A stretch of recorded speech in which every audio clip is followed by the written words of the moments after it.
Ce que veut l'État maastrichtien, c'est s'intégrer c'est diluer les nations, dont la nation française, et intégrer ensuite l'Europe dans un grand dispositif mondial qui sera capitaliste. Pour le coup, il s'agit de transformer le monde en grand marché sans frontières. Donc il faut détruire les frontières françaises, donc il faut détruire la nation française, donc il faut détruire la culture française, donc il faut détruire tout ce qui ressemble de près ou de loin de l'identité française. Et globalement, s'il y a du bazar dans la rue, s'il y a du bazar dans la tête des gens, si on fabrique des enfants incultes et crétins qui ne savent ni lire, ni écrire, ni compter, ni penser, tout ça est formidable parce que ça dilue la France dans l'acide post-national d'une Europe qui vise le cosmopolitisme planétaire. Cette espèce de grande table rase, elle suppose qu'il nous faut désormais faire un grand peuple inculte. Parce que plus le peuple est inculte, plus il est facile à conduire. Ce que pensent les jeunes aujourd'hui, et qui sont justement dans la défense de toute la logique politiquement correcte, mais qui n'ont pas les moyens de penser ce qu'ils pensent, d'ailleurs de penser ce qu'ils disent, parce qu'ils ne le pensent pas. Je crois que ce couplage gréco-romain judéo-chrétien est en train de disparaître au profit du transhumanisme. Et ça, c'est quelque chose de franchement neuf. La Chine d'aujourd'hui est un assez bon modèle de ce qui pourrait advenir. C'est-à-dire une espèce de dictature sur les corps, sur les âmes, sur les esprits, sur les chairs, sur les vies, une soumission des individus au travail, au labeur, et puis les pleins pouvoirs à une caste une élite qui, elle, peut jouir de l'argent, du pouvoir, de la puissance et des biens de ce monde. Bonjour Michel Onfray Bonjour Yin, et bienvenue à l'émission Esprit français. merci beaucoup. Est-ce que tout d'abord vous pouvez vous présenter? Oui, je suis philosophe français, j'ai 62 ans, j'ai écrit plus de 120 livres, traduits en presque une trentaine de langues, dont le chinois. Et donc j'ai écrit une dizaine de recueils de poésie, j'ai écrit une vingtaine de monographies sur des artistes contemporains, une histoire de la philosophie, enfin une contre-histoire de la philosophie en 12 volumes. J'ai commencé ce que j'ai appelé une brève encyclopédie du monde qui sera en 3 volumes. 3 volumes sont déjà parus, Cosmos, Décadence et Sagesse. Il y aura un propos sur le transhumanisme, un autre sur l'esthétique et un troisième sur Anima, d'une certaine manière, la nature humaine. Et puis des ouvrages divers et multiples d'intervention sur des questions d'actualité. J'ai créé des universités populaires dans lesquelles j'ai enseigné pendant plus d'une quinzaine d'années, indépendamment des institutions, c'est-à-dire un cours libre et gratuit pour des gens qui étaient sans diplôme, sans niveau culturel. Il y avait plus de 1000 personnes à chacun de mes cours. Et puis, j'ai travaillé aussi sur des sujets divers et multiples. Ça peut être la question de l'amour, du plaisir, ça peut être la question de la gastronomie, de l'œnologie, ça peut être la question de la peinture. Enfin, mes sujets sont divers et multiples. Ok. Et nous allons commencer aujourd'hui par un sujet d'actualité, la tribune des militaires. Et que pensez-vous de la réaction du gouvernement? Le gouvernement dit un peu tout et n'importe quoi, c'est-à-dire que c'est un peu le principe d'Emmanuel Macron, son en même temps qui était une théorie au départ est devenu une pathologie depuis, c'est-à-dire qu'il ne peut pas annoncer une chose sans s'empêcher d'annoncer le contraire ou sans modifier ce qu'il aura annoncé, y compris dans des choses extrêmement simples. C'est-à-dire qu'on aura bientôt en France des élections régionales, c'est-à-dire il s'agira de réélire les conseils régionaux. Et la question était, faudra-t-il maintenir ou ne pas maintenir ces dates d'élection? Est-ce qu'il n'y aura pas des risques de foyers, de clusters au moment où les gens iront voter? Et donc Emmanuel Macron a tranché en disant, la date qui était prévue sera la bonne date et on ne changera pas cette date. Et 2 jours plus tard, il a dit, je vous rappelle que nous ne changerons pas cette date, sauf que ce sera retardé d'une semaine. On dit, mais qu'est-ce que ça peut bien signifier que d'annoncer que ce sera la même date, mais en même temps de la déplacer 8 jours? C'est-à-dire, on peut comprendre pour 3 mois, 4 mois en fonction des problèmes sanitaires. Mais déplacer 8 jours, ça n'a aucun intérêt. Si c'est prêt à une date, c'est prêt 8 jours plus tard. Donc, c'est un peu le principe d'Emmanuel Macron. Donc, il a dit des choses sur cette tribune, il a fait dire des choses sur cette tribune. Et puis, on a un islamo-gauchisme en France qui est extrêmement puissant, qui est très anti-militaire, anti-police, anti-armée, anti-ordre. Qui célèbre tout ce qui est le désordre, qui est dans une grande logique islamo-gauchiste. Et on a fait dire à ces militaires ce qu'ils n'ont pas dit.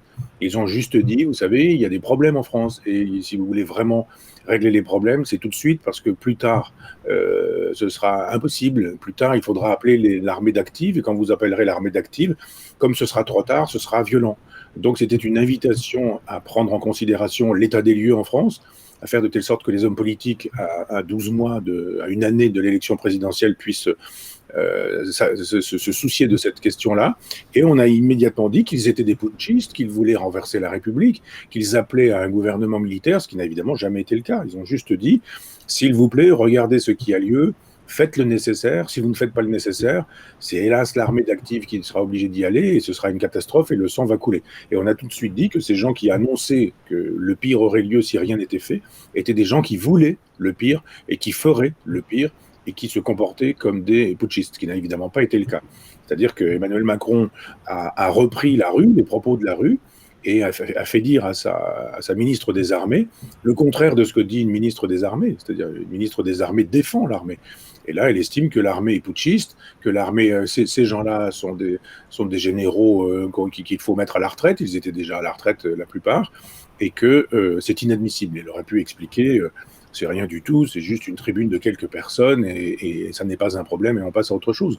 Mais ce sont des gens qui mettent de l'huile sur le feu et qui donnent raison aux militaires quand ils disent effectivement que les problèmes qui sont essentiels actuellement ne sont pas abordés. Mhm. Et justement, certains médias de masse qualifient des généraux signataires d'extrême droite, putschistes et voire conspirationnistes. Oui, enfin, c'est n'importe quoi. C'est-à-dire que cette tribune a été publiée à une date extrêmement précise, et quelques temps plus tard, Valeurs Actuelles, un journal de droite, qui est présenté en France comme un journal d'extrême droite, ce qui n'est évidemment pas le cas, ça n'est pas un journal d'extrême droite, c'est un journal de droite. Valeurs Actuelles a repris ce propos-là un jour très précis, et évidemment, toute la presse de gauche, c'est-à-dire la quasi-totalité de la presse, a estimé que c'était très exactement la date du putsch des généraux d'Alger, à cette époque où effectivement un carteron de généraux, comme a dit le général de Gaulle, a voulu instaurer un régime militaire pour que l'Algérie reste française. Et on a dit, vous avez bien vu, c'est un signe, etc. Les généraux avaient fait paraître cette tribune-là quelques jours plus tôt, donc ils n'ont jamais eu le désir de paraître à une date symbolique. C'est Valeurs Actuelles qui fait paraître à cette date, et il se fait que cette date n'a probablement pas été choisie par Valeurs Actuelles, puisque c'est un hebdomadaire, donc ça paraît sur une semaine, ça paraît évidemment un jour très précis, mais sur une semaine. Donc il a fallu de toute façon ne pas s'occuper de ce que disaient les militaires, et il fallait donc s'occuper d'autre chose. Plutôt que de dire, bon, les militaires relèvent un problème, c'est-à-dire il y a une délinquance terrible. En France, il y a une violence incroyable. Il n'y a pas une dizaine de jours sans qu'on égorge quelqu'un, sans qu'on massacre quelqu'un, sans que, encore aujourd'hui, un policier s'est fait tirer dessus par quelqu'un qui est parti en trottinette. Et on n'arrive pas à retrouver ce personnage-là. Il y a quelques jours, un homme qui aurait dû être en prison pour des violences exercées sur sa femme était libéré et a mis le feu à sa propre épouse. On a eu un professeur d'histoire qui a été égorgé. Le nombre de policiers qui se font agresser, les images témoignent tous les jours, est considérable. Et plutôt que de dire oui, il y a un problème et les militaires nous désignent ce problème, on dit ces militaires sont coupables. Vous savez, c'est le messager qu'on égorge parce qu'il apporte la mauvaise nouvelle. Vous dites juste, mais attendez, vous pouvez insulter les militaires, mais ils vous ont dit quelque chose, l'avez-vous entendu? Quand ils vous disent qu'il y a un problème, êtes-vous conscient du fait qu'il y a un problème, oui ou non? Et donc, vous savez, ce proverbe qui nous dit que le sage montre la lune, l'imbécile regarde le doigt. Eh bien, on a des imbéciles qui regardent le doigt aujourd'hui, plutôt que de dire que nous disent ces généraux, est-ce que c'est fondé, est-ce que c'est vrai, est-ce que c'est juste, est-ce que la situation est critique? Si oui, faisons quelque chose. Non, pas du tout. Ils ont parlé, ils ont dit que ça n'allait pas bien. Eh bien, haro sur les généraux, ce sont eux qui sont les coupables et les responsables. Évidemment, cette façon de se comporter en autruche, de mettre la tête dans le sable et de faire comme si le réel n'avait pas eu lieu, tout ça fait que la violence grimpe jusqu'à ce qu'effectivement une explosion soit possible. Est-ce que c'est un peu comme les Gilets jaunes, c'est-à-dire leur voix, leur demande n'est pas entendue ou le gouvernement n'écoute pas le peuple? Vous avez tout à fait raison de rapprocher les Gilets jaunes de cette pétition, de cette lettre, parce que c'est une demande populaire. Et Emmanuel Macron méprise le peuple. C'est-à-dire que les gens de la base qui disent « mais nous, nos problèmes, ce sont ceux-là. Nous, militaires, nous constatons sur le terrain que c'est catastrophique, que la violence est quotidienne et rien n'est fait. » Eh bien, on leur dit « vous êtes des généraux putschistes, donc vous êtes des gens assimilables aux fascistes de l'Algérie française. » Et eh bien, avec les Gilets jaunes, ça a été la même chose. Les Gilets jaunes, on leur a dit vous polluez trop, on va augmenter votre plein d'essence parce qu'on va taxer vos carburants. Et les gens ont dit, mais vous savez, la taxation pour nous, ce ne sera pas possible, on n'a pas l'argent. On était au mois de novembre, c'était non loin de décembre, et ces gens ont dit, mais nous, on n'a même pas l'argent pour acheter des cadeaux de Noël à nos enfants. Donc, si vous augmentez notre plein d'essence, parce que nous avons besoin de carburant pour aller travailler, nous ne pourrons pas payer. On vous dit juste ça. Donc, on s'installe sur des ronds-points. On met des gilets jaunes justement parce que on ne veut pas se faire écraser puisqu'on sera sur la voie, sur la route, sur la chaussée. Et immédiatement, Emmanuel Macron a parlé d'une populace, d'une foule en délire, d'antisémites, de fascistes, de gens d'extrême droite, de gens homophobes, racistes, etc., etc. Ça a été exactement le même principe. C'est-à-dire aujourd'hui, où vous dites Emmanuel Macron est formidable, sa politique est fantastique, son cap est extraordinaire, et à ce moment-là, vous avez le droit de citer, et vous avez les grands journaux avec vous, et les médias d'État qui sont subventionnés par l'argent public, ou alors vous dites ça ne va pas, et là, à ce moment-là, vous êtes un fasciste, vous êtes un nazi, vous êtes un type d'extrême droite, vous êtes un antisémite, vous êtes un homophobe, et l'affaire est réglée. C'est-à-dire qu'aujourd'hui, où vous obéissez, ou vous êtes méprisé, vous êtes insulté. Moi, pour avoir fait savoir que je n'étais pas d'accord avec la politique d'Emmanuel Macron, eh bien, j'ai été exclu de France Culture, où j'ai eu un cours qui a été diffusé pendant une quinzaine d'années. Il y avait 1 million de podcasts chaque été. J'ai été mis à la porte de France Culture, simplement parce que j'écrivais des textes contre la politique du gouvernement. Mais d'après vous, c'est quoi le problème de fond en France? Le problème de fond, c'est qu'il n'y a plus d'État, c'est qu'il n'y a plus de chef d'État, c'est qu'il n'y a plus d'État français. C'est-à-dire qu'on a une Europe qui est dirigée par des techniciens qui ne sont pas élus. On a une espèce de petite communauté qui fait la politique. Et puis, on a éventuellement, pour rigoler, un Parlement européen dont on prétend qu'il décide, mais il ne décide de rien du tout. En fait, c'est une machine de guerre libérale qui fonctionne pour le capitalisme. Et depuis 1992, le traité de Maastricht, la France n'a plus de souveraineté. C'est-à-dire quand on n'est pas souverain, on ne peut pas avoir une police souveraine, on ne peut pas avoir une armée souveraine, on ne peut pas avoir une politique d'État souveraine, on ne peut pas avoir des décisions souveraines, on ne peut pas avoir de décisions monétaires, on ne peut pas avoir de décisions fiscales, donc on ne peut pas avoir d'économie souveraine. Ça veut dire qu'on ne peut pas mener de politique. Ce que veut l'État maastrichtien, c'est s'intégrer c'est diluer les nations, dont la nation française, et intégrer ensuite l'Europe dans un grand dispositif mondial qui sera capitaliste. Pour le coup, il s'agit de transformer le monde en grand marché sans frontières. Donc, il faut détruire les frontières françaises. Donc, il faut détruire la nation française. Donc, il faut détruire la culture française. Donc, il faut détruire tout ce qui ressemble de près ou de loin de l'identité française. Et globalement, s'il y a du bazar dans la rue, s'il y a du bazar dans la tête des gens, si on fabrique des enfants incultes et crétins qui ne savent ni lire, ni écrire, ni compter, ni penser, tout ça est formidable parce que ça dilue la France dans l'acide post-national d'une Europe qui vise le cosmopolitisme planétaire. Et d'après vous, pourquoi, par exemple, tout à l'heure, vous avez parlé justement des censures des médias.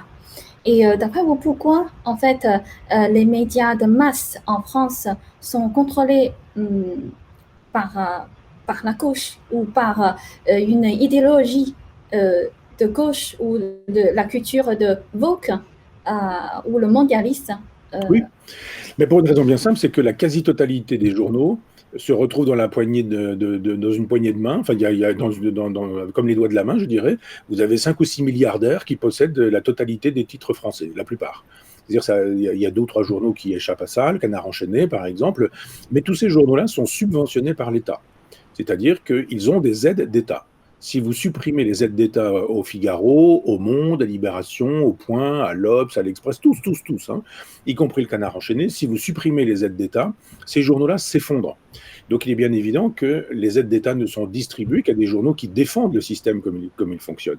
Alors on va dire oui, mais vous avez le Figaro, qui est un journal de droite, puis vous avez Libération, qui est un journal de gauche, et puis vous avez l'Humanité, qui est un journal communiste, et puis ils sont pareillement subventionnés, mais c'est pour une presse diverse, c'est pour la possibilité d'exprimer des sensibilités diverses et multiples. Mais finalement, au bout du compte, on fait semblant, parce que quand il s'agit de savoir ce qu'il faut voter au deuxième tour, tous ces gens-là appellent à voter pour le même candidat.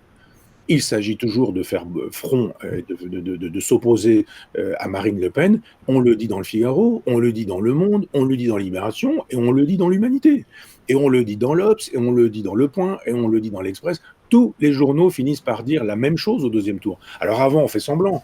On dit, ah bah oui, mais non, quand même, nous, on a un candidat, hein, puis c'est pas le même. Hein, et nous, on a un candidat de droite. Ah bah nous, on a un candidat communiste.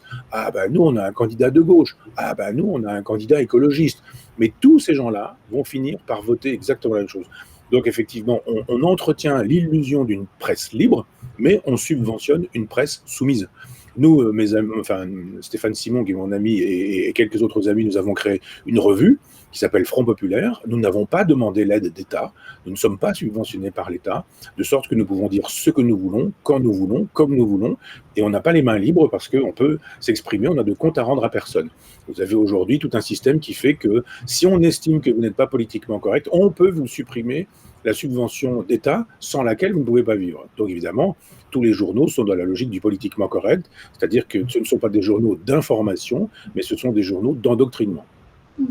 Bah, justement, aujourd'hui, notre sujet principal, c'est la culture de woke, la culture de suppression. C'est un peu aussi dans la politique politiquement correcte. Tout à fait, mais c'est complètement ça.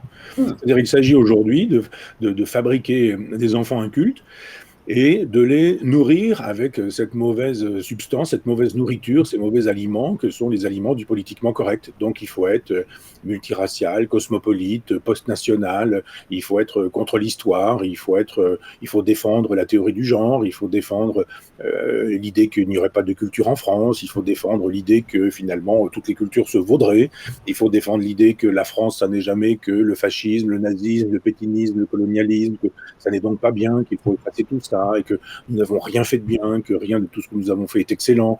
Un Jean-Michel Apathy, qui est un journaliste qui est partout sur les médias français, nous disait il y a quelque temps qu'il fallait raser Versailles, qu'il y en avait assez de ces symboles de la grandeur de la France et que ça nous encombrait. Donc effectivement, la jeunesse aujourd'hui, quand vous êtes au lycée, quand vous êtes à l'université, jusqu'à une trentaine d'années, et encore, ça peut même aller au-delà, ce sont des gens qui sont cool, qui font de la trottinette, qui fonctionnent avec les nouvelles technologies, mais qui sont totalement incultes, qui lisent des mangas, qui lisent des bandes dessinées, qui sont incapables de nous dire si Zola est un auteur, d'abord s'il est un auteur ou si c'est un footballeur, ensuite s'il est du 19e siècle ou du 17e. Ils ne savent pas dans un ordre chronologique placer Louis XIV, Napoléon et De Gaulle, et pourtant ils ont le baccalauréat, et pourtant ils ont parfois des études supérieures. Alors je ne vous dis pas quand il s'agit de gens qui ont quitté l'école à 14 ou 15 ans. Donc cette inculture généralisée dans les jeunes générations fait que s'ils écoutent les médias dominants, ben évidemment, ils vont croire que nous ne naissons pas femmes, nous ne naissons pas hommes, que nous le devenons si nous le voulons, quand nous voulons, et qu'on peut changer de sexe volontiers, ou que, comme il en a été question entre le 31 juillet et le 1er août de l'an dernier, on peut tuer un enfant dans le ventre de sa mère jusqu'à l'âge de 9 mois, pourvu qu'il ne soit plus un projet. C'est-à-dire, en fait, un enfant n'est pas un enfant est un projet. Donc, si vous avez le projet d'un enfant, il est un enfant. Si vous n'avez plus le projet de l'enfant, il n'est plus un enfant. Il est juste un Kleenex dont on se débarrasse. Donc, vous tuez l'enfant, 9 mois dans le ventre de sa mère, et bien vous tuez l'enfant. La mère accouche d'un enfant mort-né. Et à ce moment-là, on estime que vous vous êtes débarrassé non pas d'un enfant, mais d'un projet. Donc, vous n'êtes pas un homme ou une femme quand vous arrivez à la naissance, vous êtes un projet. Et si vous avez le projet d'être une femme quand vous avez 4 ans, quand même vu une petite fille de 8 ans qui est intervenue au Cortés en Espagne pour nous expliquer que depuis 4 ans, depuis l'âge de 4 ans, c'est-à-dire depuis 4 ans de temps, 4 ans de durée, elle nous disait, cette petite fille de 8 ans, qu'elle voulait devenir un garçon. Et elle s'est faite applaudir par des députés. Personne ne lui a dit, mais ma pauvre petite, tes parents sont responsables et coupables de ne pas t'avoir constitué une identité ou construit une identité. Alors je ne dis pas qu'on ne peut pas être transsexuel, mais un transsexuel est quelqu'un qui peut l'être quand à 25 ans ou 30 ans, il souffre de problèmes de cette nature-là, mais pas un enfant à qui on aura dit qu'il avait le choix de son sexe. Un enfant, il est perdu quand on lui dit qu'il a le choix de son sexe. Une petite fille à qui on dit tu n'es pas une petite fille, si tu veux tu es un petit garçon, tu n'es pas un petit garçon, si tu veux tu es une petite fille, il est bien évident qu'on va mettre du trouble dans son cerveau, qu'on va générer un trouble identitaire. Mais comme aujourd'hui, les enfants ne sont plus capables de lire, de compter, de penser, de réfléchir, qu'ils ne lisent plus, qu'ils ne pensent plus, ils ne sont pas capables de critiquer au sens noble du terme, c'est-à-dire d'examiner ces hypothèses-là pour voir si elles tiennent ou si elles ne tiennent pas. Et on doit pouvoir dire à un moment donné, mais non, c'est du bon sens. Un petit garçon né garçon, une petite fille née fille, qu'après il y ait des problèmes, ça paraît évident qu'il peut y avoir des problèmes de troubles identitaires qui sont souvent des troubles hormonaux ou des troubles de nature psychologique, pour ne pas dire psychiatrique. Mais dans ces cas-là, on aborde ces questions-là quand elles se posent là où elles se posent, mais pas en imaginant que la civilisation tout entière doit se retrouver dans la peau d'une civilisation sans sexe, sans âge, sans histoire. Vous avez aujourd'hui des gens qui qui refusent les effets de l'âge, vous avez des gens qui refusent le fait que nous allons mourir, vous avez des gens qui refusent le fait qu'ils sont d'une couleur de peau qui est celle-ci plutôt qu'une autre. Moi, j'ai vu récemment à la télévision, enfin récemment, ça remonte quand même à quelques années peut-être, mais un homme barbu blanc qui se retrouvait sur un plateau de télévision, et le journaliste, qui est Daniel Schneiderman, qui est un journaliste du Politiquement Correct d'ailleurs, disait: j'ai cherché des femmes, j'aurais voulu sur ce plateau qu'il y ait des femmes pour parler de cette question du genre, du sexe, etc. Et cet homme blanc barbu dit: mais qu'est-ce qui vous dit qu'il n'y a pas de femmes sur ce plateau? Et Daniel Schneiderman se dit: c'est probablement une plaisanterie, et voit que ça n'est pas du tout une plaisanterie. Et ce monsieur barbu dit: mais moi je ne me sens pas homme. Et donc, Daniel Schneiderman se dit: ouh là là, il faut que je fasse attention, je vais passer pour un dangereux homophobe ou un transphobe. Donc, il dit: ah oui, pardonnez-moi, excusez-moi. Il ajoute tout de même: enfin, vous ne direz tout de même pas que vous n'êtes pas blanc. Et ce monsieur dit: mais j'ai des origines libanaises, comme si les Libanais étaient des Noirs. Un homme libanais blanc qui nous disait qu'il était une femme noire, contrairement à ce que tout le monde pouvait voir à la télévision. Et personne ne lui a dit: écoutez, monsieur, peut-être y a-t-il des problèmes d'identité qu'il nous faudrait envisager. Pas du tout. Tout le monde disait: mais bien sûr, monsieur, nous vous présentons nos excuses. Nous n'avions pas vu que vous étiez, vous, homme blanc à barbe, une femme noire glabre. Donc évidemment, quand on en est arrivé à ce point-là, on se demande ce qui a fait qu'effectivement, on ne part pas d'un grand éclat de rire rabelaisien et que tout le monde regarde ses chaussures un peu honteux de n'avoir pas vu qu'un homme était une femme et qu'un blanc était un noir. Mhm. Mais par rapport à tout ce que vous avez dit, est-ce que vous pouvez d'abord nous expliquer qu'est-ce que c'est le woke, le réveil en français? Oui, alors c'est une théorie de la déconstruction au sens large du terme, c'est-à-dire que rien n'existe naturellement, tout existe culturellement. C'est-à-dire qu'il n'y a pas de nature, il n'y a que de la culture. C'est finalement le grand projet sartrien, c'est le grand projet existentialiste. Il n'y a pas de nature humaine. Donc il n'y a pas d'homme, il n'y a pas de femme, il n'y a pas de frontières, il n'y a pas de pays, il n'y a pas de culture, il n'y a rien de tout ça. Donc c'est un grand nihilisme. Ça reprend le projet marxiste qui suppose que du passé, il faudrait faire table rase. Et donc, puisque rien n'est naturel, tout est culturel. Si tout est culturel, tout est volonté. Donc, vous n'êtes que pure volonté. Je ne suis pas un homme si j'ai décidé. Je nais dans un corps d'homme. Ça, c'est ma nature humaine, c'est ma biologie, c'est ma physiologie, c'est mon anatomie et c'est éventuellement ma pathologie. C'est-à-dire que ça paraît évident de dire que les cancers de l'utérus sont plus fréquents chez les femmes et que les cancers de la prostate sont plus fréquents chez les hommes. Mais non, pas du tout. Pas du tout. Si vous voulez avoir un cancer de la prostate alors que vous êtes une femme, si vous voulez avoir un cancer de l'utérus alors que vous êtes un homme, même si vous n'avez pas de prostate et même si vous n'avez pas d'utérus, vous avez bien le droit. Vous êtes dans cette logique du droit, de l'artificialisation. Donc je me sens comme une femme et je n'ai pas besoin, moi qui suis un homme, d'avoir physiologiquement un utérus si j'ai décidé que j'en avais un. Donc à ce moment-là, c'est la grande folie. C'est-à-dire, le problème, c'est un philosophe qui s'appelle Georges Canguilhem, qui a écrit un livre qui s'appelle Le normal et le pathologique, et qui s'en vient nous dire qu'il n'y a pas de normal et qu'il n'y a pas de pathologique non plus. Et des gens comme Michel Foucault reprennent ça, et des gens comme Gilles Deleuze, Félix Guattari reprennent ça. Et on se dit à un moment donné, mais à l'hôpital, il n'y a que des gens en bonne santé dans ces cas-là. Quand on va à l'hôpital, c'est qu'on est malade. Donc la maladie, ça existe. Et la bonne santé, ça existe. Parce qu'on ne vit pas à l'hôpital. On y va quand on est malade. Et quand on a cessé d'être malade, on sort de l'hôpital. Donc le normal existe, le pathologique aussi. Et quand on aura dit qu'il y avait du pathologique, on n'insulte pas les gens. Quand on dit de quelqu'un qu'il a un cancer, on ne l'insulte pas. Quand on dit de quelqu'un que son cancer est guéri, eh bien, c'est la même chose. Et on lui dit qu'il est guéri et on ne lui dit pas non plus quelque chose qui relèverait de l'insulte ou du contraire de l'insulte. Donc, ce changement de culture, disons-le comme ça, ce reset que nous pourrions faire sur tout ce qui est culturel et civilisationnel, suppose qu'il faut abolir la totalité de la nature et faire de telle sorte que nous ne puissions être que dans un monde de culture. Si je le veux, alors c'est réel. Si je ne le veux pas, alors ça n'est pas réel. Or, le réel, ça n'est pas ce qu'on veut. Le réel, c'est ce qu'on voit. Le réel, c'est ce qui existe. On ne peut pas dire que la nuit, il fait jour et que le jour, il fait nuit. On peut le dire, mais c'est faux. Mais comme effectivement on a estimé qu'il n'y avait plus de marge entre le normal et le pathologique, qu'il n'y avait plus de marge entre le vrai et le faux, qu'il n'y avait plus de marge entre le bien et le mal, qu'il n'y avait plus de marge entre l'homme et les femmes, alors tout est possible. Le bien c'est le mal c'est le bien, un homme c'est une femme c'est un homme, une culture ça n'en est pas une, mais une autre en est une.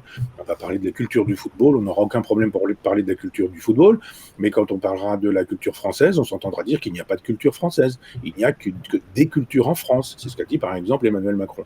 Donc je pense que c'est le grand effondrement de la nature avec une culture qui en même temps n'est pas une culture. Parce que si on avait la culture intelligente, érudite et humaniste, c'est des choses qu'on ne pourrait pas dire. On ne pourrait pas dire d'une petite fille quand elle naît que c'est un homme si elle veut. C'est une bêtise, c'est presque un propos d'enfant, et encore, d'un enfant on sourirait, mais d'un adulte on devrait se moquer quand il dit une chose pareille. Cette espèce de grande table rase, elle suppose qu'il nous faut désormais faire un grand peuple, un culte, parce que plus le peuple est inculte, plus il est facile à conduire, plus il est facile à diriger, digérer aussi. Mhm. Moins il a de références, moins il a de lecture, moins il sait ce qui s'est passé dans le passé, moins il connaît l'histoire de France, plus il est susceptible d'être malléable, et à ce moment-là, on lui dira deux ou trois, quatre choses, ce que pensent les jeunes aujourd'hui, et qui sont justement dans la défense de toute la logique politiquement correcte, mais qui n'ont pas les moyens de penser ce qu'ils pensent, d'ailleurs de penser ce qu'ils disent, parce qu'ils ne le pensent pas. Il m'est arrivé, moi, d'avoir des conversations avec des jeunes d'une quinzaine d'années qui estimaient que j'étais islamophobe, à qui je disais, ayons donc une conversation sur l'islam. Commençons déjà par dire ce que nous maîtrisons et ce que nous ne maîtrisons pas. As-tu lu, disais-je à cette jeune fille qui avait une quinzaine d'années, le Coran? Elle n'avait pas lu le Coran. As-tu lu les hadiths du prophète? Elle n'avait pas lu les hadiths du prophète. As-tu lu une biographie de Mahomet? Elle était incapable de me dire qui avait pu écrire une biographie de Mahomet. Je ne suis même pas bien sûr qu'elle sache ce qu'était une biographie. J'aurais pu lui demander si elle savait ce qui séparait les sunnites des chiites, si elle était capable de me donner le nom d'un pays sunnite et le nom d'un pays chiite. J'aurais pu lui demander, ne serait-ce même d'une chose élémentaire, quel était le siècle auquel le Mahomet est né. Elle était incapable de me dire tout ça. Mais elle n'était pas gênée du tout pour me dire que son avis sur l'islam était supérieur au mien, moi qui avais lu le Coran, les hadiths, des biographies, etc., et qui m'étais un peu informé sur ce sujet-là, même si j'estime que je sais moins de choses sur ce sujet que je n'en ignore, parce que ce domaine est vaste. Mais je veux dire que des gens totalement incultes sont capables de vous dire qu'ils ont un avis sur un sujet et que leur avis est meilleur que le vôtre. C'est-à-dire que l'incompétence se présente aujourd'hui comme une compétence. L'inculture se présente comme une culture. Voilà des gens qui vous disent, je n'ai pas du tout travaillé le sujet, mais ça ne me gêne pas du tout pour avoir un avis. Je vais faire la même chose avec l'art contemporain. Et ils vont vous expliquer pourquoi c'est de l'art ou pourquoi c'est pas de l'art.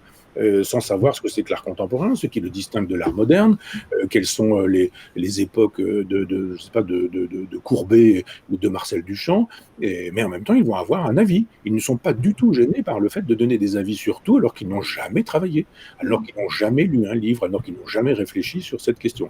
La culture du remplacement, c'est ça, c'est la culture de la propagande, c'est-à-dire c'est l'inculture. Mhm.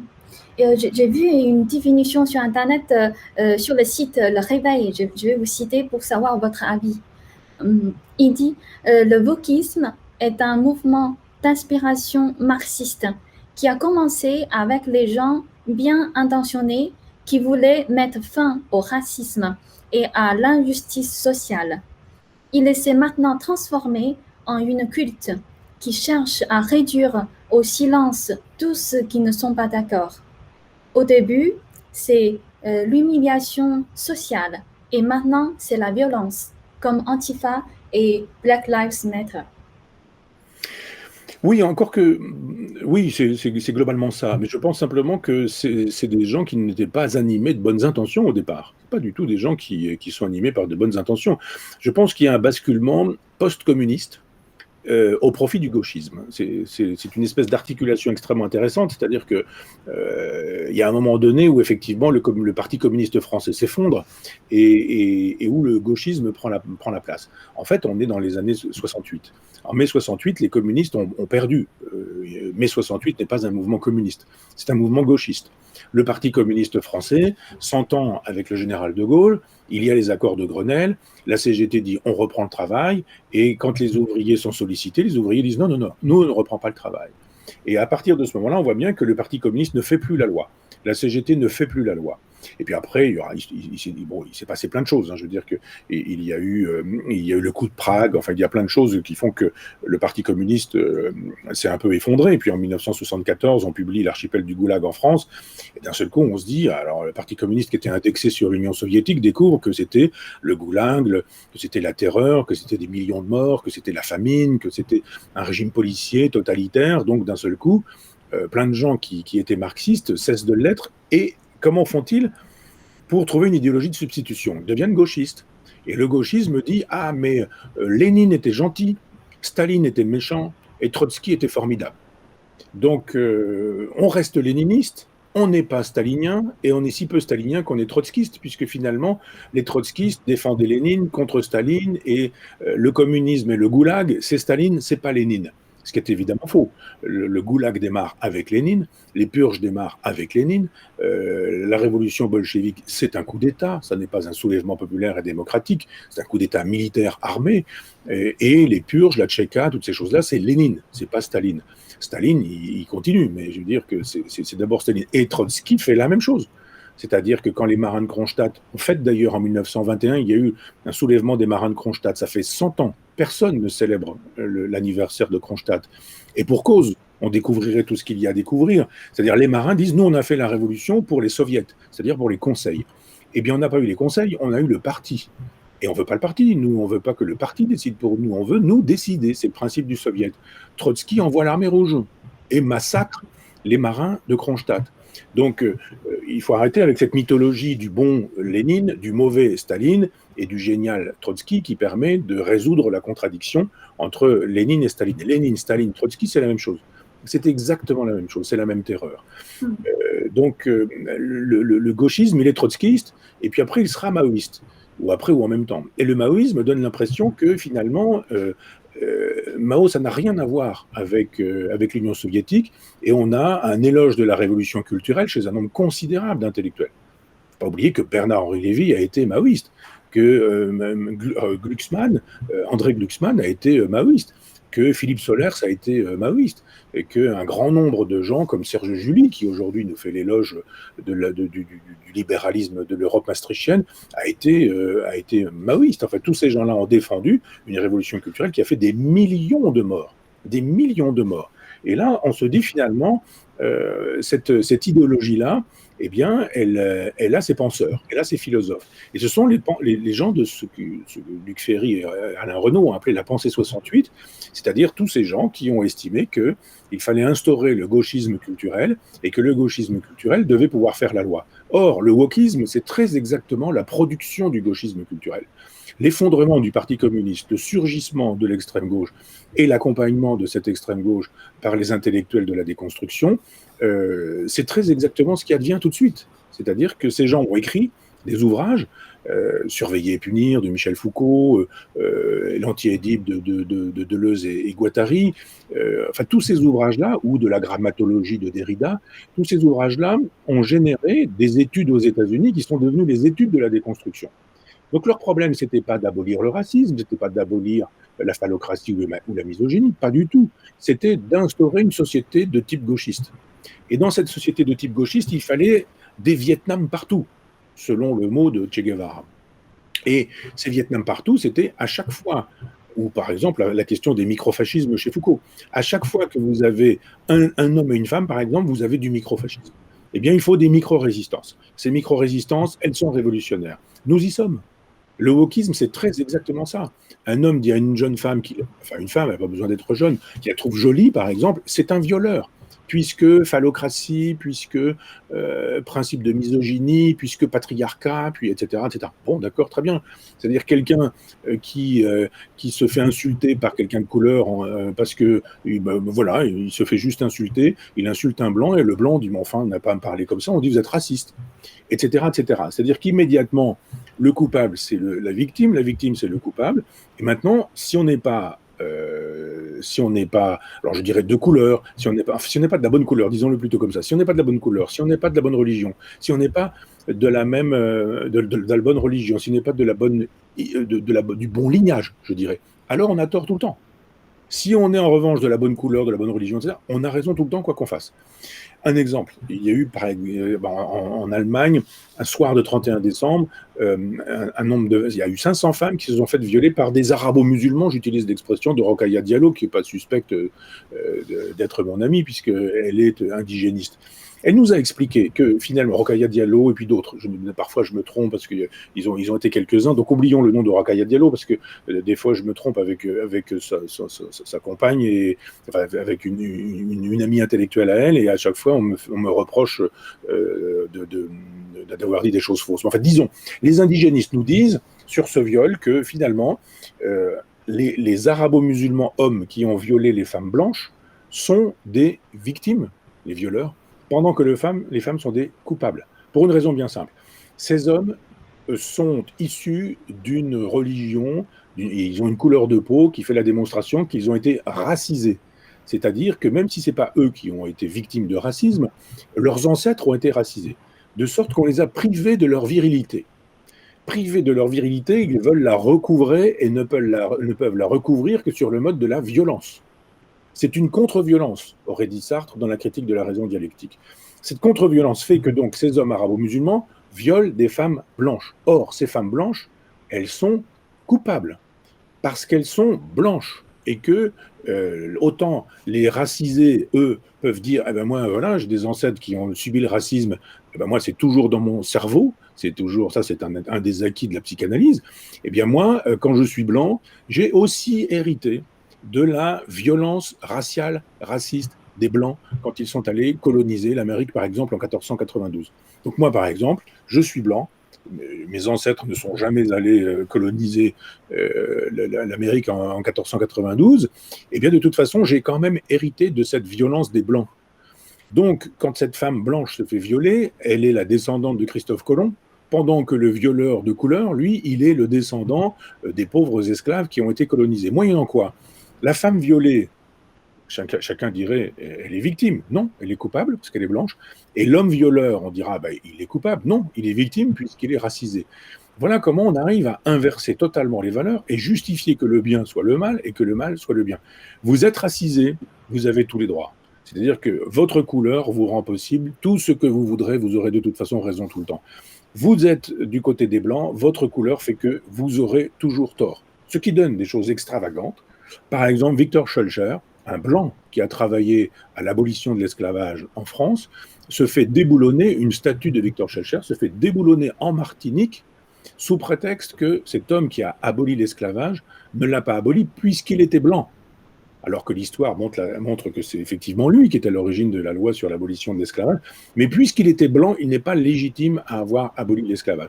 On dit que ce sont les Noirs qui se sont rebellés, les gens de couleur qui se sont rebellés pour l'abolition de l'esclavage, et que lui, il a récupéré ses luttes, et que finalement, il est coupable d'avoir récupéré ses luttes. Moyennant quoi, on fait tomber la statue de Victor Schœlcher en Martinique. Ça veut dire effectivement qu'il ne s'agit pas pour eux, pour les déconstructionnistes et la culture woke, d'être gentils au départ en disant il faut abolir le racisme, il faut abolir la phallocratie, il faut abolir la misogynie. Pas du tout.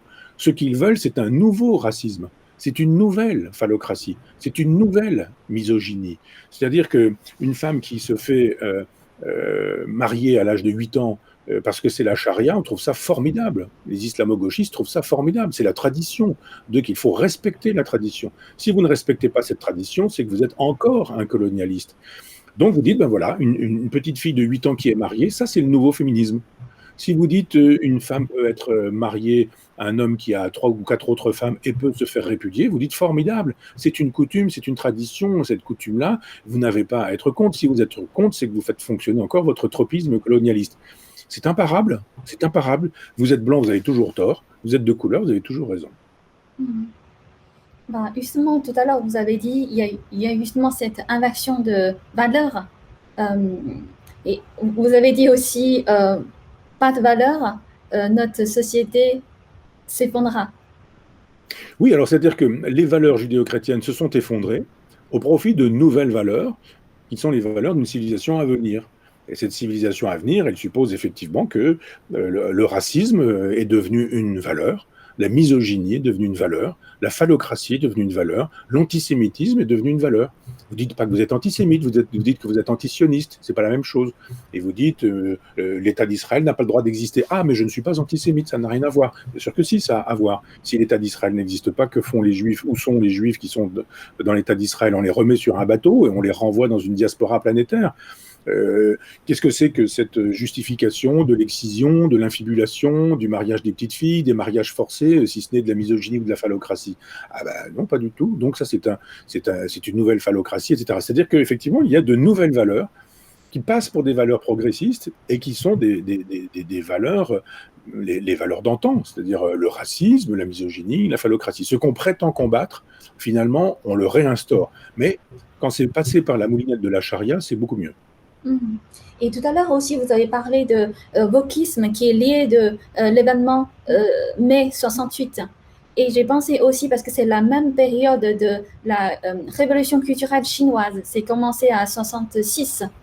Est-ce que c'est tout ça c'est lié en fait, c'est-à-dire wokisme et aussi avec le descendant de révolution culturelle chinoise. Alors écoutez, j'ai écrit un livre qui s'appelle Décadence et qui fait l'histoire, qui propose une histoire de ces 20 siècles de civilisation judéo-chrétienne. Et là, on est vraiment dans des choses très concrètes. Tout ce que je viens de vous dire, c'est vraiment dans le détail. Si on prend vraiment de la hauteur et qu'on lit cette évolution de la civilisation ou cette histoire de la civilisation, alors pour le coup, c'est un mouvement naturel des civilisations. C'est-à-dire que ces gens qui croient décider, ils sont décidés par plus fort qu'eux. Toutes les civilisations ont disparu.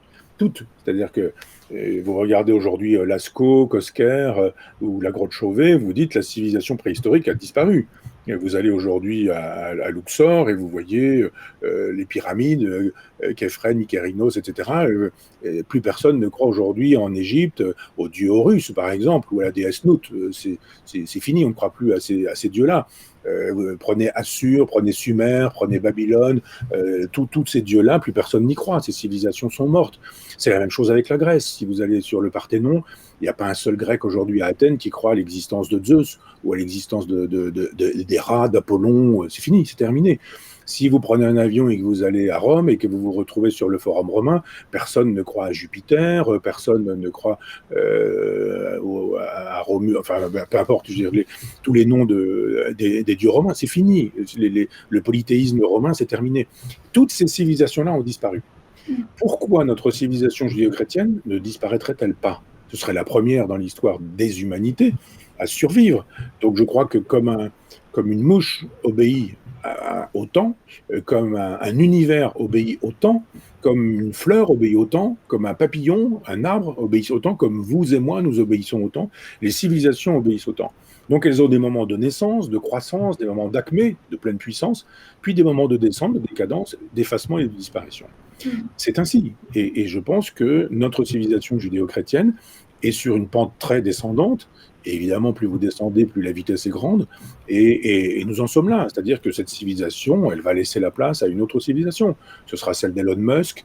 Ce sera celle. Elon Musk, c'est le Christophe Colomb, ou c'est le Constantin, on dira l'empereur Constantin de cette nouvelle civilisation. On va vers cette nouvelle civilisation et il faut effectivement abolir la totalité des valeurs.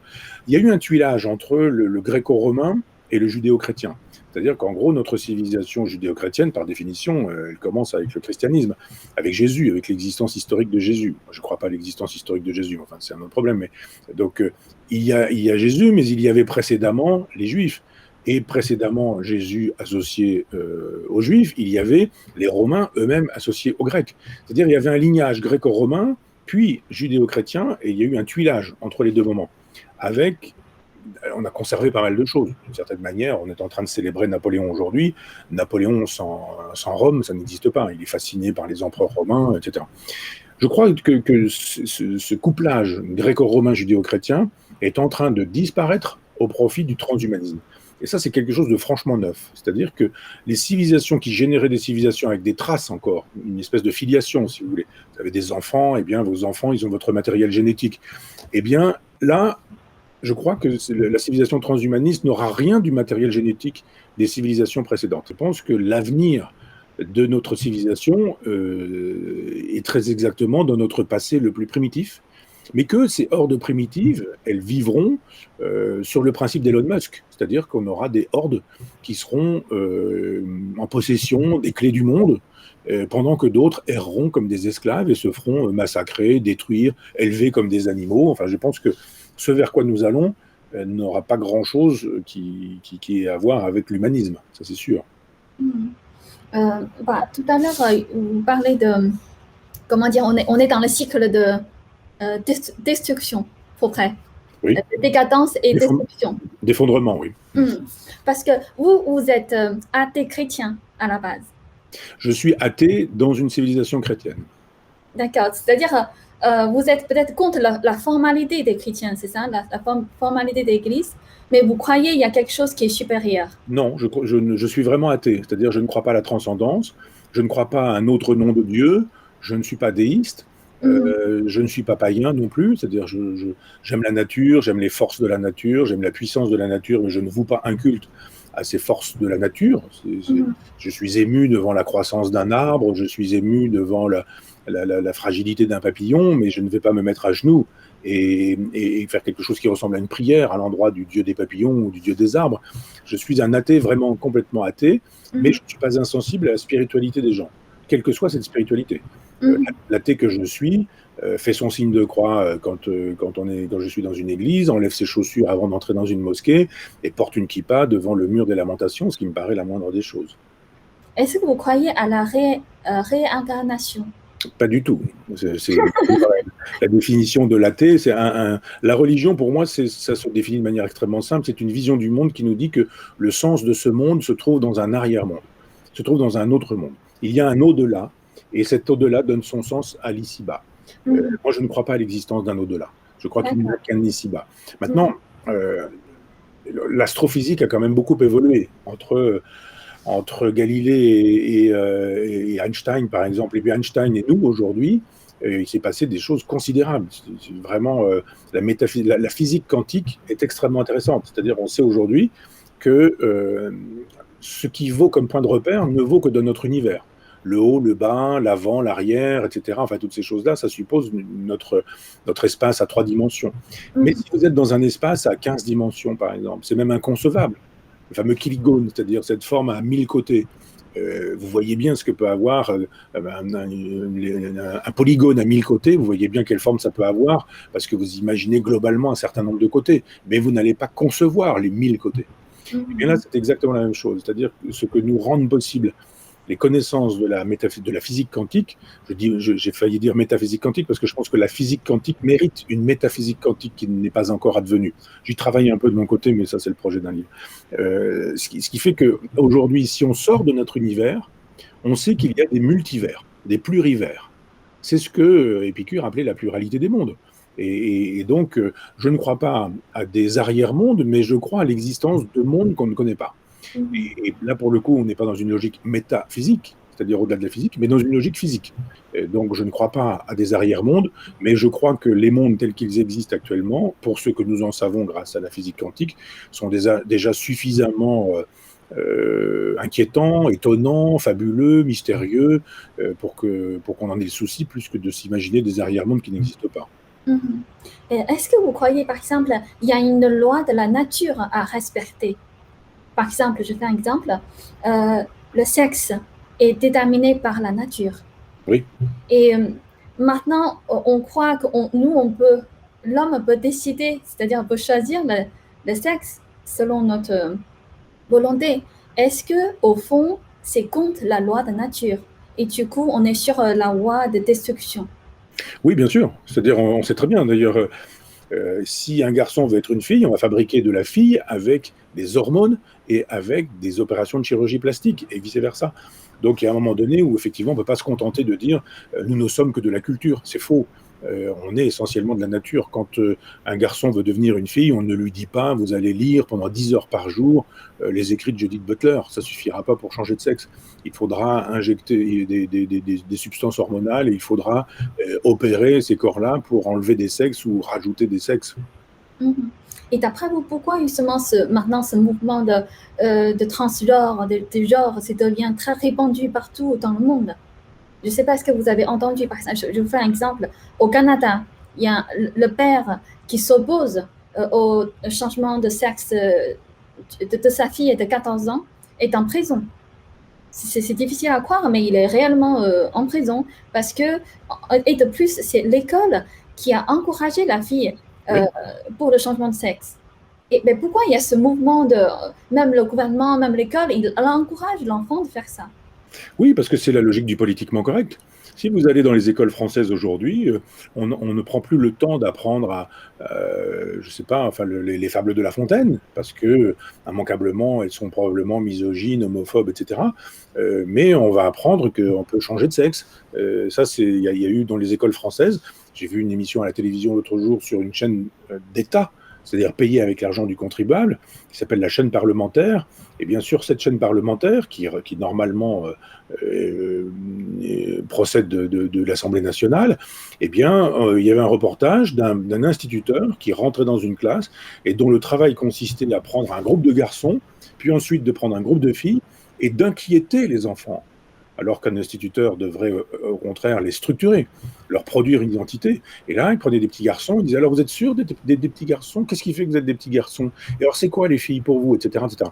C'est-à-dire qu'il était en train de mettre du trouble dans le genre, pour jouer avec le titre de Judith Butler, du trouble dans le genre de ses enfants, pour faire de telle sorte qu'on puisse les inquiéter. Mais un enfant, il croit ce qu'on lui raconte.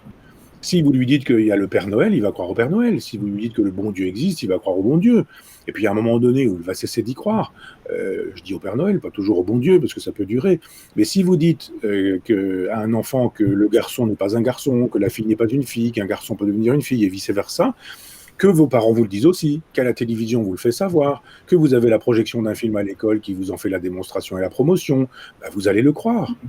Et puis, c'est plus facile de laisser les enfants abandonnés à leurs doutes que de leur permettre de les éduquer en les sortant du doute. Les enfants, c'est fait pour être éduqués. C'est fait pour qu'on leur explique le bien, le mal, ce qu'on fait pas, ce qui est vrai, ce qui est faux, ce qu'il faut aimer, pas aimer, etc. Là où on vous dit, mais pas du tout. Ce que tu es, tu ne l'es pas. Il suffit que tu le veuilles. Mais que veut un enfant de 8 ans? Que veut un enfant de 4 ans? Il veut ce que ses parents veulent. Il y a un moment donné où on peut vouloir le contraire de ce que ses parents veulent, mais il faut faire un travail d'éducation personnelle. Il faut soi-même se débarrasser de la pensée de ses propres parents. Mais pendant une quinzaine d'années, une dizaine d'années, on dira pendant une dizaine d'années, les enfants ils pensent ce que les parents leur mettent dans la tête. Donc, effectivement, l'État disant il faut absolument aller dans ce sens-là, parce qu'effectivement, c'est le capital, c'est le capitalisme, c'est l'intérêt du capital et du capitalisme, le politiquement correct. Il faut marchandiser le monde. Il faut qu'on puisse marchandiser tout, y compris le corps, les désirs, les plaisirs, c'est déjà le cas.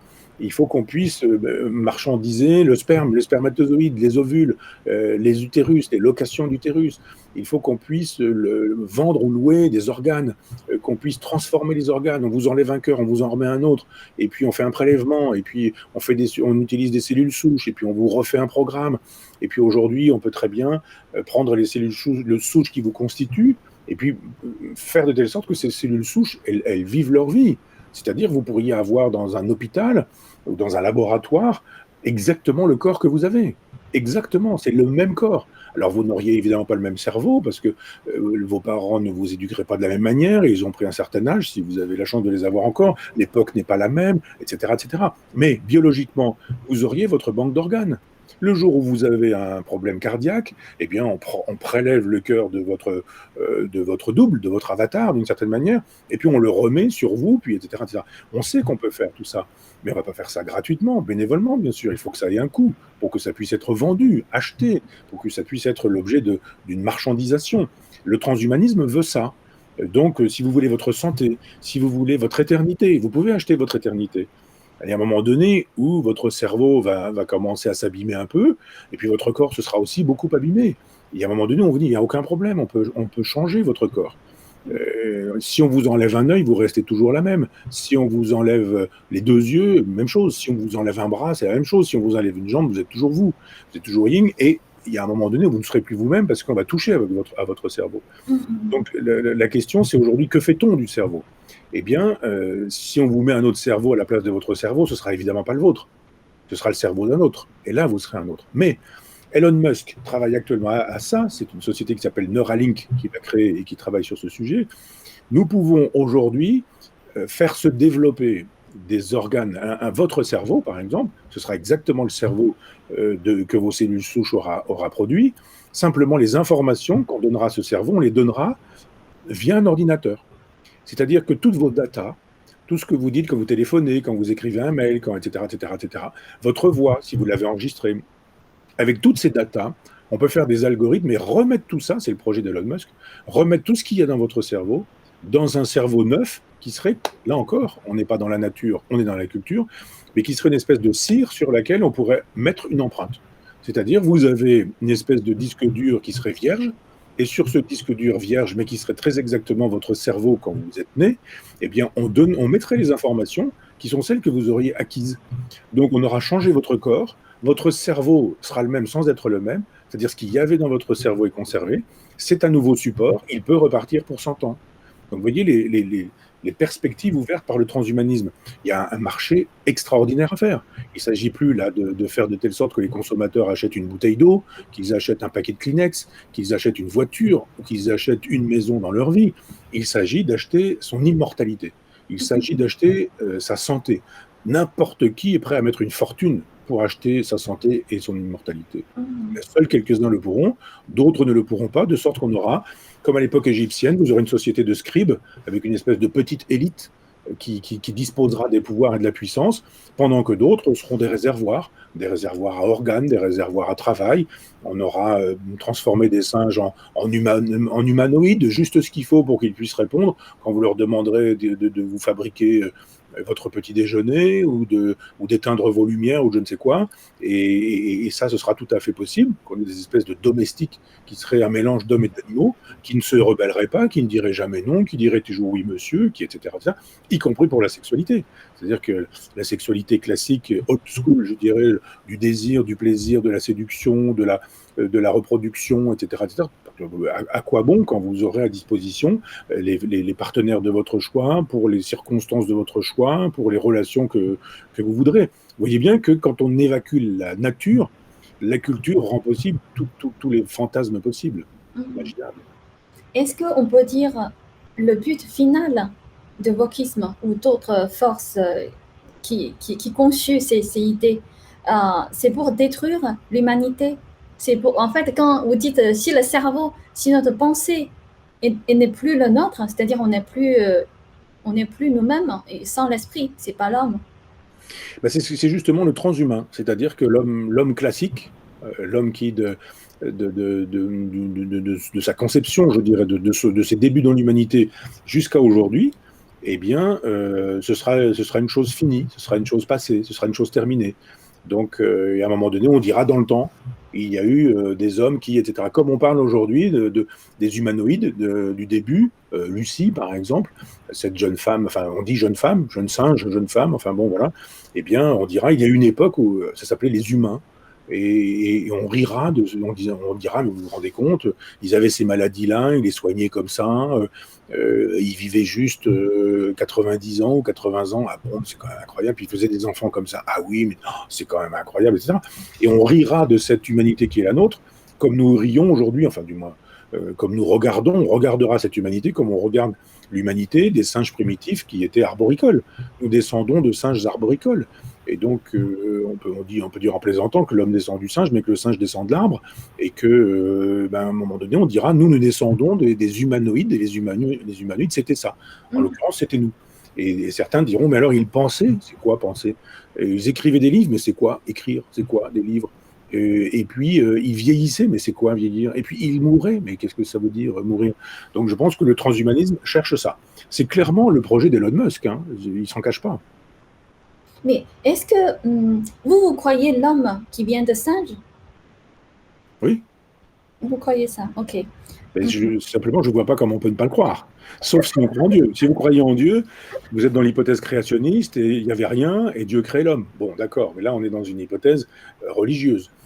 Si vous faites de l'anthropologie, si vous faites de l'archéologie, enfin plutôt de l'anthropologie, eh bien, vous savez qu'il y a des chaînons manquants, mais que, de fait, nous procédons d'un certain nombre de singes, ça me paraît une évidence. Pour l'heure, la thèse de Darwin ne peut pas être contredite autrement que par le créationnisme. Et d'après vous, qui sont derrière des wokismes? Les grands patrons de la planète, enfin les gens qui font de l'argent, les 10 fortunes planétaires, les 10 fortunes mondiales. Tous ces gens qui aujourd'hui, tous les gens des GAFAM, vous savez, Google, Apple, Amazon, etc., tous ces gens-là sont transhumanistes. Ils sont tous d'ailleurs sur la côte ouest des États-Unis la plupart du temps. Alors ça, ce sont les grands patrons, je dirais. Puis après, vous avez les gens qui travaillent. Et il y a des gens qui travaillent aux États-Unis, mais il y en a évidemment qui travaillent en Chine. Il y en a évidemment qui travaillent en Inde. Il y en a évidemment pas qui travaillent en Afrique. Ça paraît évident qu'il n'y a aucun chercheur transhumaniste au Bénin, au Ghana ou je ne sais quoi. Ils n'ont pas les moyens. Mais dans les endroits où vous avez de l'argent et où vous avez une immoralité totale, eh bien, vous avez des laboratoires qui travaillent sur des chimères. Ça paraît évident. En France, on vous dirait, mais non, les cellules souches, vous n'avez pas le droit de travailler sur les cellules souches. Maintenant, si vous travaillez sur les cellules souches, jusqu'aux embryons, vous avez le droit, dans certaines circonstances, certaines occasions, uniquement pour faire ceci, mais etc. Comment ça se passe, par exemple? Vous dites, moi, je suis biologiste, j'ai l'argent qui me permet de travailler sur les embryons humains. Après tout, spermatozoïdes et ovules, c'est facile à trouver. Et bien, vous dites, moi, je vais faire un embryon, et cet embryon, je vais faire une chimère, ce qu'on appelle une chimère, et je vais essayer de faire un embryon d'homme et de chien. Qu'est-ce qui va me l'interdire? Personne. La morale. Mais elle est où la morale aujourd'hui? Tout le monde s'en moque. Y a pas, la loi, vous allez me dire, la loi l'interdit. Mais oui, mais alors comment on fait quand on veut faire respecter cette loi-là? On envoie des gens qui travaillent pour la police scientifique et qui sont payés par l'État, qui rentrent dans un laboratoire et qui disent, je veux voir ce que vous êtes en train de faire, vous ne seriez pas en train de travailler sur des chimères, etc. Vous ne le dites pas, personne ne le sait, il y a 5 personnes qui sont au courant, on ne le saura jamais. Et puis à un moment donné, vous allez produire votre chimère. Donc on ne peut pas arrêter ça.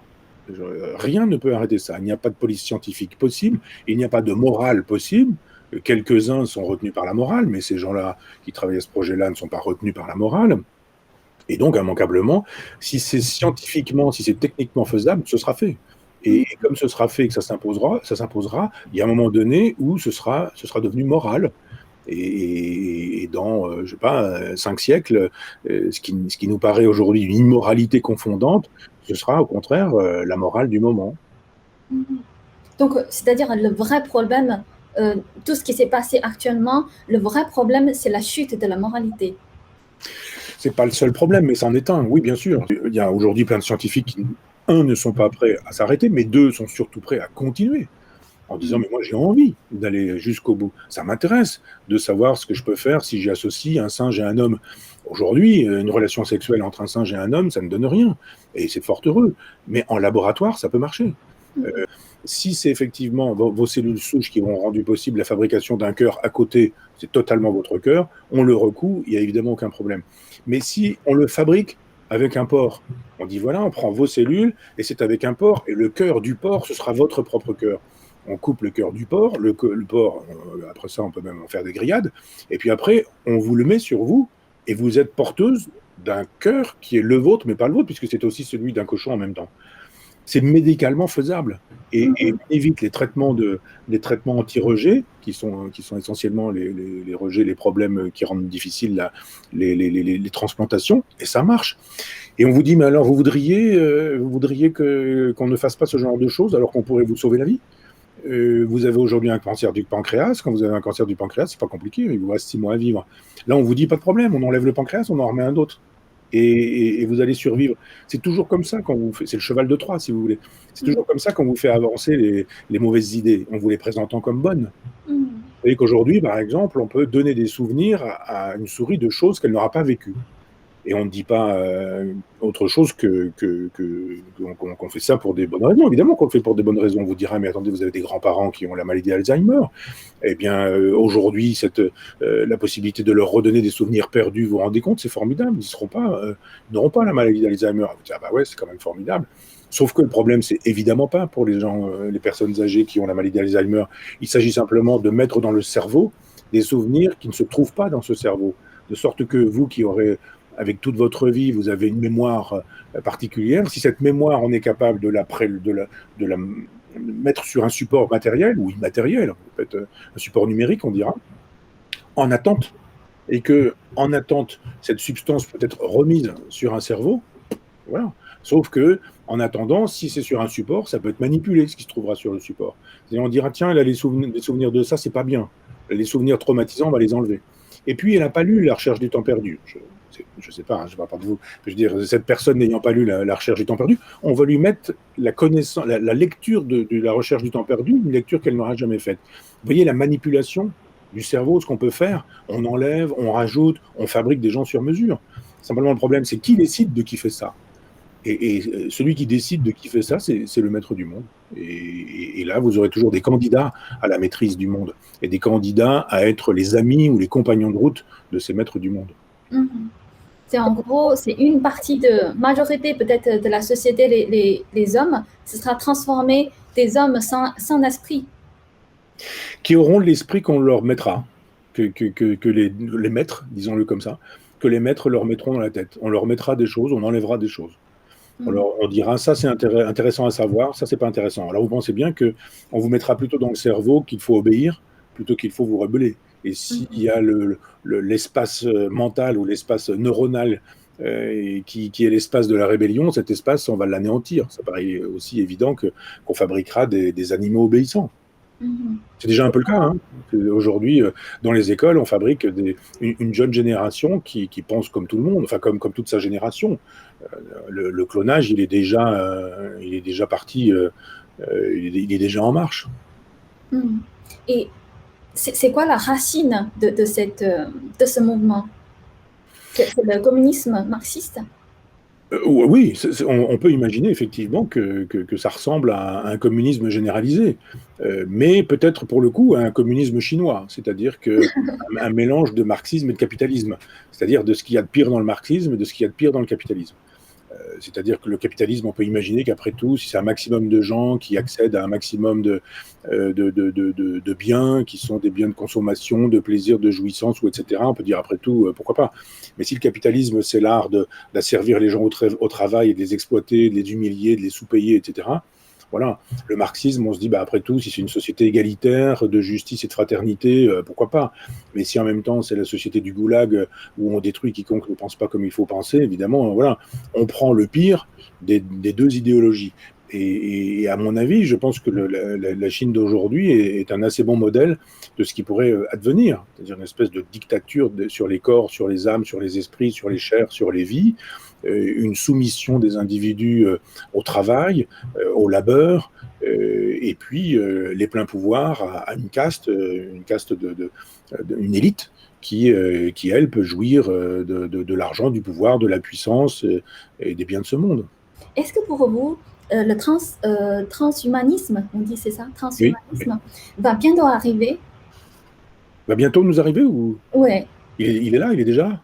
Il est déjà? Il est déjà là parce qu'effectivement, Elon Musk travaille dans son laboratoire Neuralink. Là.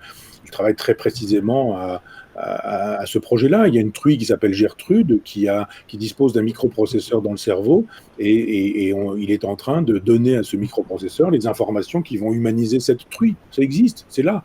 Regardez, les États-Unis ne sont plus capables d'envoyer une fusée dans l'espace. La NASA aujourd'hui sous-traite avec Elon Musk. C'est-à-dire c'est la fusée qui est partie récemment, c'est une fusée d'Elon Musk. Alors évidemment c'est la NASA, mais la NASA donne de l'argent à cet homme-là parce que c'est lui qui dispose des moyens de réaliser ce genre de projet. Donc Elon Musk est l'homme le plus riche du monde. Donc vous pensez bien que s'il a ce projet de mettre des microprocesseurs dans les cerveaux des cochons, c'est pas juste pour plaisanter, c'est pas juste pour rire. Donc nous y sommes. Et je pense que en Chine, en Inde, peut-être en Russie, j'en sais rien, aux États-Unis sûrement, des gens travaillent sur tout ça. Et qu'il y a déjà actuellement des chimères qui sont faites entre des hommes et des animaux qui sont viables et dont on ne parle pas. C'est du top secret militaire. Je pense à ce niveau-là, ça devient du top secret national. Mais ça me paraît évident que c'est déjà parti. Donc on est bien vers la fin de civilisation en fait. Ça, c'est sûr. Civilisation judéo-chrétienne, c'est fini. Je pense que ça se délite, ça s'en va, ça part par petits bouts, mais que le héros de demain, c'est Elon Musk. C'est déjà le héros d'aujourd'hui. Donc, d'après vous, est-ce qu'il y a des moyens de les arrêter? Non. Il faudrait. Il y a deux façons d'arrêter ce genre de choses. C'est la spiritualité et l'argent. Quelle spiritualité s'opposerait à ça? Il n'y a plus une seule spiritualité qui soit capable de s'opposer à ça. Donc il n'y a pas de spiritualité à même de s'opposer à ça, et il n'y a pas de force financière. Et encore, quand je dis ça, si je réfléchis à ce que je vous dis, je me dis à quoi ça servirait de toute façon. Même l'argent ne suffirait pas. C'est une force spirituelle. Donc je retire l'argent. Parce que si vous avez la puissance de l'argent, n'allez pas dire à Elon Musk qu'on te paye pour que tu ne le fasses pas. C'est l'homme le plus riche du monde, il n'en a rien à faire qu'on le paye. Donc non, c'est même pas la force financière, c'est la force spirituelle, c'est la force morale, c'est une éthique. Et l'éthique, elle n'est plus là. Il n'y a pas une éthique qui soit capable de s'opposer à ça. Donc, nous, on a une religion qui était le judéo-christianisme et qui ne fonctionne plus. Depuis ce qu'on appelle Vatican II, c'est-à-dire le concile de Vatican II, le christianisme est devenu une espèce de morale, de morale bien gentille, quoi. Vous avez le pape François aujourd'hui qui se fait photographier auprès d'un crucifix, et le crucifix porte le gilet de sauvetage des migrants en Méditerranée. Bon, vous dites, si c'est ça le christianisme, ça va, c'est pas très dangereux pour le capital, hein. Au contraire, le capital trouve ça formidable, le pape François. Benoît XVI, c'était pas ça du tout. Et c'est d'ailleurs pour ça que Benoît XVI a été mis sur la touche, hein. C'est pas, on ne démissionne pas quand on est pape sans qu'il y ait de bonnes raisons. Et comme dans le christianisme, tout est un peu secret, enfin du moins au Vatican, tout est un peu secret, on ne sait pas pour quelle raison il a été mis sur la touche, ce pape. Il nous dit, oh, je suis fatigué, il est toujours vivant, hein. Il est toujours vivant et il a l'air très en forme. Enfin, intellectuellement, je veux dire, physiquement, ça n'a pas l'air d'être le cas, c'est un très vieux monsieur maintenant, mais intellectuellement, il a l'air d'avoir conservé toute son intelligence. Donc je pense que le Vatican n'est pas en mesure de s'opposer à ça, parce que de toute façon, le Vatican est dans cette idéologie-là du cosmopolitisme, de la disparition des frontières, etc. D'un côté, il dit, ah, mais il n'y a plus de morale, c'est pas bien, mais de l'autre côté, tout ce qui contribue à la destruction de cette morale, il dit c'est bien. Ah, c'est un peu contradictoire. Et vous avez dit que vous dites, je suis de la vieille gauche. C'est pas marxiste, c'est pas communiste. Ah non, surtout pas. Moi, j'ai jamais été marxiste, j'ai jamais été communiste. Je suis même plutôt anticommuniste et anti-marxiste depuis toujours. Je suis d'une gauche qu'on dit proudhonienne, c'est-à-dire Proudhon au XIXe siècle a défendu une organisation de la société en coopération, en mutualisation, en fédération, et c'est cette gauche-là qui est la mienne. C'est pas du tout la gauche étatique, des fils de fer barbelés, des goulags, sûrement pas. C'est la gauche des gens qui s'organisent entre eux. Il faut de la justice sociale, et la justice sociale, elle n'est rendue possible que si les gens s'autonomisent. C'est-à-dire que si dans un village, par exemple, ou dans un département, dans une communauté, dans une région, dans un pays, dans une nation, le pouvoir est exercé par les gens eux-mêmes. C'est le principe autogestionnaire qui est le mien. C'est surtout pas le principe jacobin. Je suis un anti-jacobin. Je suis un girondin. Je suis pas pour la centralisation étatique. Je suis pour le fait que dans les provinces, le génie du peuple se manifeste, s'exprime et s'organise. Et comment vous définissez la gauche aujourd'hui?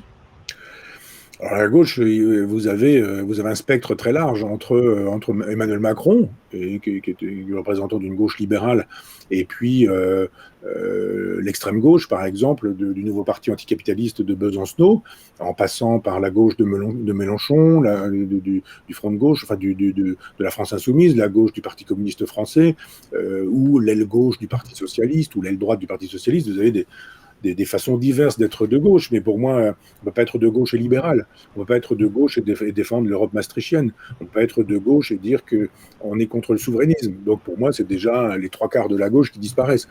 On ne peut pas être de gauche, donc c'est la gauche du Parti socialiste, de Macron. Pour moi, ce n'est pas la gauche. Et puis il reste une autre gauche qui, pour le coup, est la gauche des barbelés, la gauche de Robespierre, la gauche de la guillotine, la gauche qui aime Mao, qui aime Castro, qui aime Lénine, qui aime Trotsky, etc. C'est pas du tout ma gauche non plus. Donc je suis un peu solitaire sur le terrain intellectuel, mais il y a plein de gens qui sont d'accord avec moi. Parce que cette gauche-là, ils la connaissent, ils la pratiquent. Ce sont les paysans qui organisent leur production et la vente de leur production en atelier, en coopérative ou en mutualisation.